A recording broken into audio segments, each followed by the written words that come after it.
Bonjour à tous, je m'appelle Sylvain Moros. J'étais entrepreneur pendant 20 ans dans le numérique. Maintenant, j'ai la chance d'être professeur en marketing à HEC. Je voudrais d'abord commencer cette présentation en remerciant les étudiants qui ont travaillé très très fort pour organiser ce moment. Je voudrais aussi remercier tous les présentateurs de la journée de venir partager leurs idées si inspirantes. Et je voulais vous remercier à vous aussi de venir passer un samedi ensoleillé à HEC Montréal. Le thème de la conférence, c'est Au-delà des limites. Et aujourd'hui, je voulais vous parler d'un sujet qui me tient extrêmement à cœur, sur lequel je fais mes recherches à la chaire de commerce électronique, qui sont les limites du numérique. Et j'aimerais qu'on se questionne un petit peu sur Internet, sur le web aujourd'hui. Où est-ce que nous en sommes ? Est-ce qu'on est aux limites ? Est-ce qu'il y a moyen de penser à un numérique qui est peut-être plus respectueux, un petit peu plus responsable, un petit peu plus sobre ? Alors voilà, pour commencer, j'avais une première question pour vous. À main levée, dans la salle, qui a un téléphone avec une connexion Internet ? Pas mal tout le monde, hein ? C'est exactement ça, le web, c'est son universalité. C'est pas de moi, mais c'est une citation de Tim Berners-Lee, l'inventeur d'Internet. C'est sûr qu'il y a un paquet de bénéfices au web. Il y en a qui n'étaient peut-être pas nés, mais moi je me souviens, quand j'étais petit, attendre une lettre par la poste, c'est longtemps, versus l'instantanéité d'un courriel, savoir en un clic combien on a sur son compte en banque, écouter sa série préférée, regarder des photos, prendre des vidéos, discuter avec des amis, jouer en ligne avec des amis. À quoi je peux penser ? Tiens, le commerce électronique, l'excitation quand on crée son voyage, quand on achète un billet. On parlait d'intelligence artificielle sur la première présentation ce matin, mais justement avoir une app qui nous permet de savoir quel est le chemin le plus court pour se rendre à destination grâce à l'intelligence artificielle. Donc il y a un paquet de bénéfices. Et pendant le Covid, le numérique est même devenu une ressource essentielle. J'ai une deuxième question pour vous. Qui a changé son téléphone durant les 5 dernières années ? Encore une fois, quasiment tout le monde. Et c'est exactement ça le problème auquel on fait face. Pour embarquer sur Internet, il faut des appareils, il faut des serveurs, il faut de l'énergie, il faut du matériel. Et tout ça, évidemment, c'est extrêmement polluant. En 2020, Internet avait dégagé 2 fois plus de gaz à effet de serre que l'industrie de l'aviation. C'est énorme. Je vous rappelle que 2024 a été l'année la plus chaude jamais enregistrée. La principale menace qu'on a, évidemment, c'est le réchauffement climatique. Est-ce que le numérique sera le premier émetteur de gaz à effet de serre en 2050 ? Plusieurs modélisations montrent que oui. Alors, est-ce qu'on est rendu à ces limites-là ? Est-ce que c'est encore soutenable ? Moi, je suis un amoureux du web depuis 20 ans. Et en ce moment, j'ai l'impression que je travaille pour une compagnie pétrolière. Alors, je suis persuadé qu'un autre numérique est possible. Et c'est exactement ce que je vais essayer d'expliquer pendant les prochaines minutes. Alors, je vais commencer par expliquer le problème en détail. Parce qu'avant de régler un problème, il faut le comprendre. Et par la suite, je vais humblement émettre quelques pistes de solutions.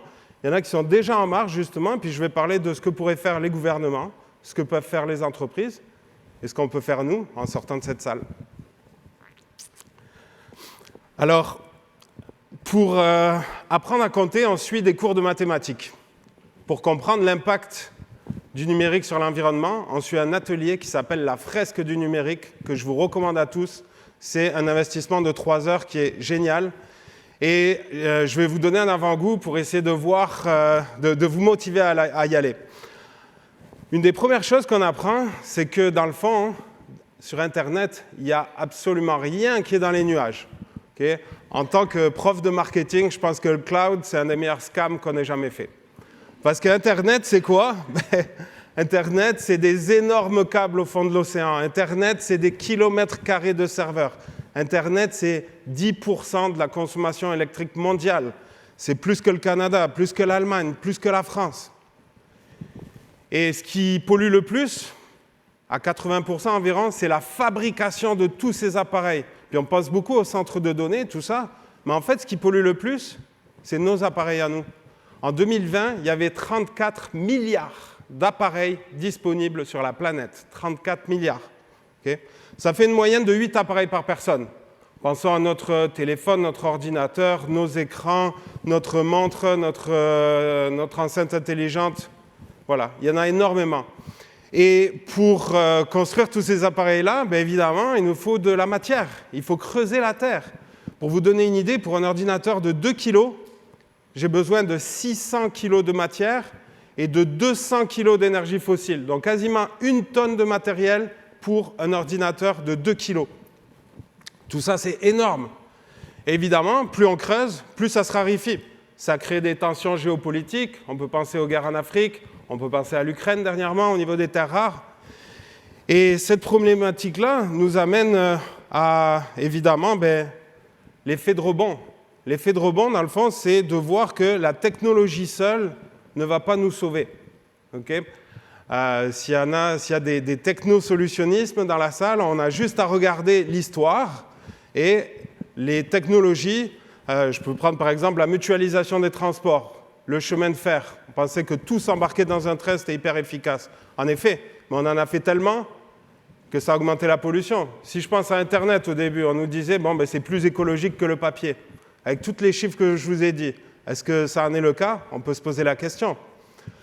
On parle aussi d'un phénomène d'obésiciel sur Internet. Le poids d'une page web a augmenté de 115 fois en l'espace de 20 ans. Okay, ça veut dire quoi? Ça veut dire que le premier achat que j'ai fait, si je me souviens bien, c'était au début des années 2000. D'accord, donc ça a 25 ans, le commerce électronique. Première vidéo en ligne, 2003-2004, okay, la naissance de YouTube. Donc ça fait quand même longtemps que tout ça existe. Donc imaginez, c'est comme si j'avais une voiture qui ne va pas plus vite, où je ne peux pas mettre plus de monde dedans, qui n'est pas plus belle, et qui consomme 115 fois plus de pétrole ou d'électricité. Est-ce que je l'achèterais? Non. Mais c'est exactement ce qui se passe avec Internet sous nos yeux. Côté intelligence artificielle, Dr Sacha Lucioni nous montrait que déjà en 2023, pour entraîner le modèle de ChatGPT, ça avait pris 500 tonnes de CO2. 500 tonnes, c'est une voiture qui fait 100 fois le tour de la Terre. En 2025, une requête, une discussion avec ChatGPT, donc environ 400 tokens, c'est l'unité de mesure. C'est un petit peu comme les gigs, là, au niveau des données pour mon téléphone. Donc 400 tokens, ça prend en énergie 7 charges de iPhone. 7 charges de iPhone pour une petite discussion. Et en ressources d'eau, pour refroidir les serveurs, on parle d'un demi-millilitre d'eau, okay, de 500 millilitres d'eau, un demi-litre à chaque discussion. Donc, vous imaginez les ressources que ça prend, tout ça? Alors, on peut trouver aussi quelques petits indices dans les nouvelles. Microsoft, dernièrement, s'est porté acquéreur d'une centrale nucléaire. Okay, donc, on parle de transition, mais on a besoin d'encore plus d'énergie. Alors, encore une fois, est-ce que notre numérique est possible? Est-ce qu'on peut faire mieux? Tombons dans les solutions, parce qu'en effet, à chaque problème, il y a des solutions. On a fait des grandes choses, on a réussi à reboucher le trou dans la couche d'ozone, par exemple. Alors, qu'est-ce qu'on pourrait faire sur Internet? Évidemment, il n'y a pas de solution facile, mais il y a 3 acteurs qui doivent travailler ensemble. Je vais commencer par les gouvernements.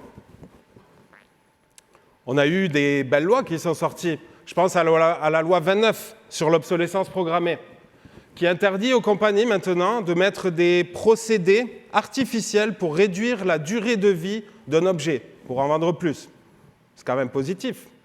On peut penser à la loi sur la déconnexion, où les employés, maintenant, n'ont plus l'obligation de répondre à leur courriel le soir et les fins de semaine. Une petite statistique intéressante, un Canadien moyen passera 34 ans de sa vie derrière un écran. Alors, c'est bien quand même, si on arrête les soirs et les fins de semaine. Côté légal, qu'est-ce qui s'est passé aussi en Europe? En 2019, la loi sur la protection des données, le GDPR, qui pour la première fois, le visiteur d'Internet a le droit de dire non si l'entreprise veut mesurer la façon dont il interagit avec les sites. Okay? On a le droit de donner notre consentement. Ça a donné naissance à quoi? Ça a donné naissance à la loi 25 au Québec. Donc, est-ce qu'il y a des nouvelles lois qui pourraient être faites? Dernièrement, en France, il y a la loi REEN, la loi sur la réduction de l'impact la loi sur la réduction de l'impact environnemental du numérique qui doit forcer les entreprises à être sensibilisées, à réduire leur achat de matériel, à avoir un plan directeur. Donc, tout ça, c'est quand même assez positif. Donc, si on a eu une loi sur la protection des données en Europe qui a donné naissance à la même loi ici, je suis persuadé que la question, ce n'est pas de savoir si ça va arriver au Québec, c'est de savoir quand ça va arriver. Et donc, il va se passer deux choses pour les entreprises. Soit elles vont subir cette loi, soit elles commencent déjà à y penser pour s'y préparer. Donc, le conseil pour les entreprises, c'est tout simplement de mesurer ce qu'elles font au niveau de leur empreinte environnementale et sociale au niveau du numérique. Ce n'est pas compliqué. À HEC Montréal, on apprend à nos étudiants de prendre des décisions sur des données. Aujourd'hui, les compagnies ont, oui, des plans ESG, mais elles ont souvent le numérique dans leur angle mort. Il faut commencer par le mesurer. Et c'est exactement ce qu'on a fait à la chaire de recherche en commerce électronique avec mes collègues Sylvain Sénécal et Victor Proto. On a regardé quelle banque polluait le plus sur Internet. On l'a tourné d'une façon positive, quelle banque pollue le moins, quelle banque est la plus éco-responsable au niveau numérique.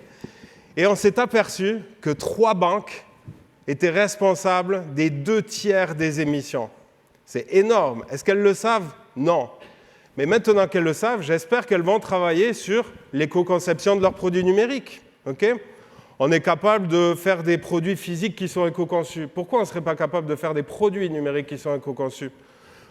Pourquoi on ne pourrait pas éco-concevoir des campagnes numériques aussi? Dans la même étude, on s'était aperçu qu'un clic sur une publicité d'une banque, c'était l'équivalent de 132 grammes de CO2. 132 grammes de CO2, c'est aussi 1 km avec le Honda CR-V de l'année. Vous imaginez? C'est quand même énorme. Valérie Védrine nous en parlera sûrement un petit peu plus tard au niveau du marketing et de la communication responsable. Alors voilà pour les entreprises, il y a des actions à prendre. Je finirai maintenant au niveau individuel. Qu'est-ce que nous pouvons faire? Alors, si 80% de la pollution vient des appareils, ce n'est pas compliqué. On a simplement à limiter l'achat de nos appareils. Ce petit téléphone-là, c'est un bijou. Et il devrait être traité comme tel. Pourquoi? Déjà parce qu'il y a 34 mg d'or dans un iPhone, donc c'est un petit peu comme si c'était un bijou. Mais parce que justement, avec les statistiques que je vous donnais tout à l'heure, le fait que ça devienne de plus en plus rare, ces outils vont devenir de plus en plus importants. Donc il faut en prendre soin, il faut les réparer, il faut les entretenir. Il faut se poser la question à chaque fois que je vais acheter du matériel, est-ce que j'en ai réellement besoin? 80% de l'empreinte, encore une fois. Est-ce qu'on peut aussi essayer de faire preuve de sobriété numérique? Parlons des médias sociaux. Un Canadien moyen passe 2 heures par jour sur les médias sociaux. Dans le dernier article de la revue Gestion, je m'étais amusé à calculer que si 1 gramme sur TikTok ou sur Instagram, si 1 minute passée sur TikTok ou Insta est 1 gramme de CO2, notre temps annuel, c'est l'équivalent d'un aller-retour en SUV Montréal-Québec. Okay? Vous allez me dire, ouais, c'est peut-être pas beaucoup, un aller-retour. Mais si je multiplie ce chiffre par le 1,5 milliard d'utilisateurs quotidiens de TikTok, le 3,5 milliards d'utilisateurs des plateformes de Meta, on est clairement devant une bombe écologique. Okay. Est-ce qu'on peut aussi essayer de raisonner nos usages? Pensons à l'intelligence artificielle.